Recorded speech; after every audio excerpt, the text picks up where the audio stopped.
ماں باپ کے نافرمان کی نہ دنیا ہے نہ آخرت۔ ایک صحابی ہے، یا رسول اللہ میرا باپ نا میری کمائی میں سے خرچ کرتا، مجھ سے پوچھتا ہی نہیں، اور شرعن قانوناً اگر میری کمائی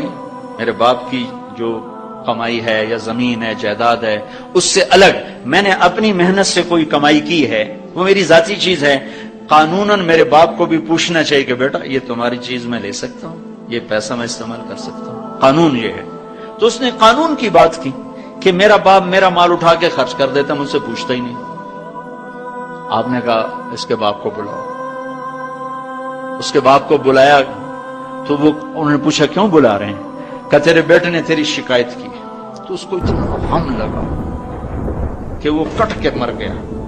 اور عرب کی شاعری تو پھر پوری دنیا میں مشہور ہے، آج بھی مشہور ہے۔ تو اس نے دل ہی دل میں کوئی شعر کہے، درد بھرے دکھ بھرے، اور وہ انہی شعر کو اپنی زبان سے نہیں دل ہی دل میں کہتا کہتا دربار رسالت میں مسجد میں پہنچا تو جبریل پہلے آ چکے تھے۔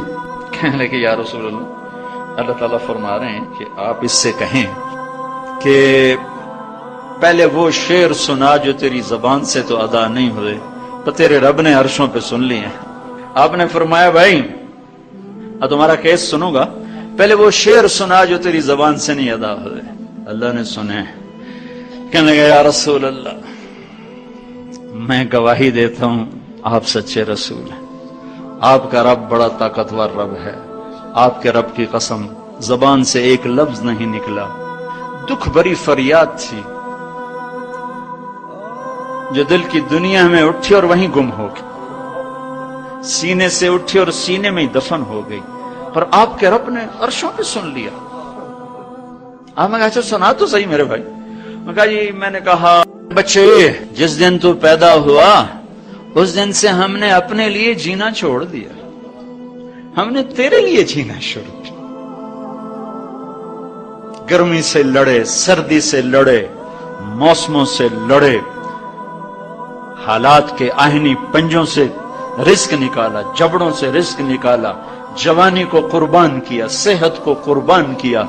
اپنے جذبات کو سلا دیا، تیرے چہرے کی ایک مسکراہٹ دیکھنے کے لیے ساری ساری رات کام کیا، سارا سارا دن کام کیا، کبھی دھوپ میں کبھی سردی میں، کبھی گرمی سے لڑا کبھی سردی سے لڑا، کبھی موسم سے لڑا کبھی بھوک سے لڑا، تجھے کھلایا خود بھوکا رہا، تجھے پلایا خود پیاسا رہا، تجھے چھاؤں میں لٹایا خود دھوپ میں بیٹھا، تجھے سکھ پہنچایا خود دکھ جھیلا، میری تو زندگی پھر تیرے لیے ہوگی، میں نے اپنے لیے جینا چھوڑ دیا۔ جب کبھی تو بیمار ہوا تو ساری رات میں اور تیری ماں تیرے سرانے بیٹھ کے دھڑ دھڑ دل دھڑک رہے ہوتے تھے، کہیں مر نہ جائے، کچھ ہو نہ جائے، ہسپتال پہنچیں، ڈاکٹر کو بلاؤ، ٹیکسی بلاؤ، گاڑی بلاؤ، رکشہ بلاؤ، جلدی سے ہسپتال پہنچاؤ۔ اسی خوفناک خیالات میں ہم روتے تھے، پگھلتے تھے، ٹوٹتے تھے، بکھرتے گئے چلے گئے خشک پتے کی طرح، اور تیرے چہرے کی ایک مسکراہٹ کے لیے ساری مسکراہٹیں بھول گئے، تجھے صحت مند دیکھنے کے لیے اپنی صحت کے سودے کر دیے، اور اس طرح ایک دن نہیں گزرا، یہ شب و روز گزرے، دن اور رات گزرے، لیل و نہار گزرے، بہار و خزاں گزری، رت بدلی، موسم بدلے، بادل اندھیری، بارش آئے اور گئے، یہاں تک کہ تو پروان چڑھتا گیا، میں ڈھلتا گیا، تجھ میں جوانی میں رنگ بھرا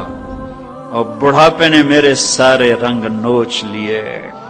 تو سیدھا کھڑا ہوا تنے کی طرح، میری کمر جھک گئی کمان کی طرح، اور میں آسرے کا محتاج ہوا، تو طاقتور ہو کے جوان ہوا۔ پھر مجھے خیال آیا کہ میں اس کی انگلی پکڑ کے چلا، گود بٹھا کے چلا، کندھے بٹھا کے چلا، ہاتھ بٹھا کے چلا، اس کے لیے در در کی ٹھوکریں کھائیں۔ آج جب میں بوڑھا ہوا ہوں تو اب یہ میری انگلی پکڑے گا، میرا ہاتھ پکڑے گا، میں اس کی لاٹھی بنا، یہ میری لاٹھی بنے گا۔ لیکن ایک دم میرے بیٹے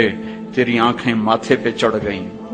تیرے تیور بدل گئے، تو مجھے یوں دیکھنے لگا جیسے میں تیرا باپ نہیں، میں تیرا نوکر ہوں۔ تو میں نے اپنی زندگی کو جھٹلا دیا اور میں نے کہا میں خواب دیکھ رہا تھا کہ میں باپ ہوں، نہیں میں باپ نہیں، میں نوکر ہی ہوں۔ میں پڑوسی ہوں. تو اچھا میرے دوست، اگر میں پڑوسی ہوں تو پڑوسی کو بھی تو لوگ پوچھ ہی لیتے ہیں. کبھی مجھے پوچھ ہی لیتا کہ بھائی کسی چیز کی ضرورت تو نہیں، کچھ چاہیے تو نہیں. یہ اتنے درد بھرے اشعار ہیں کہ میرے تو اتنی فصاحت نہیں کہ میں اس کا ترجمہ کر سکتا، لیکن یہ وہ اشعار تھے کہ میرے نبی زار و قطار روتے اور آپ ٹوٹ پڑے اور آپ کی داڑھی آنسوں سے تر ہو گئی اور آپ نے اس کو گریبان سے پکڑا اور یوں جھٹکا دیا، اٹھ جا، دفع ہو جا، انت و مالک لابیک، تو باپ کے خلاف مقدمے کرتا ہے، نکل جا، تو اور تیرا سب کچھ تیرے باپ کا ہے.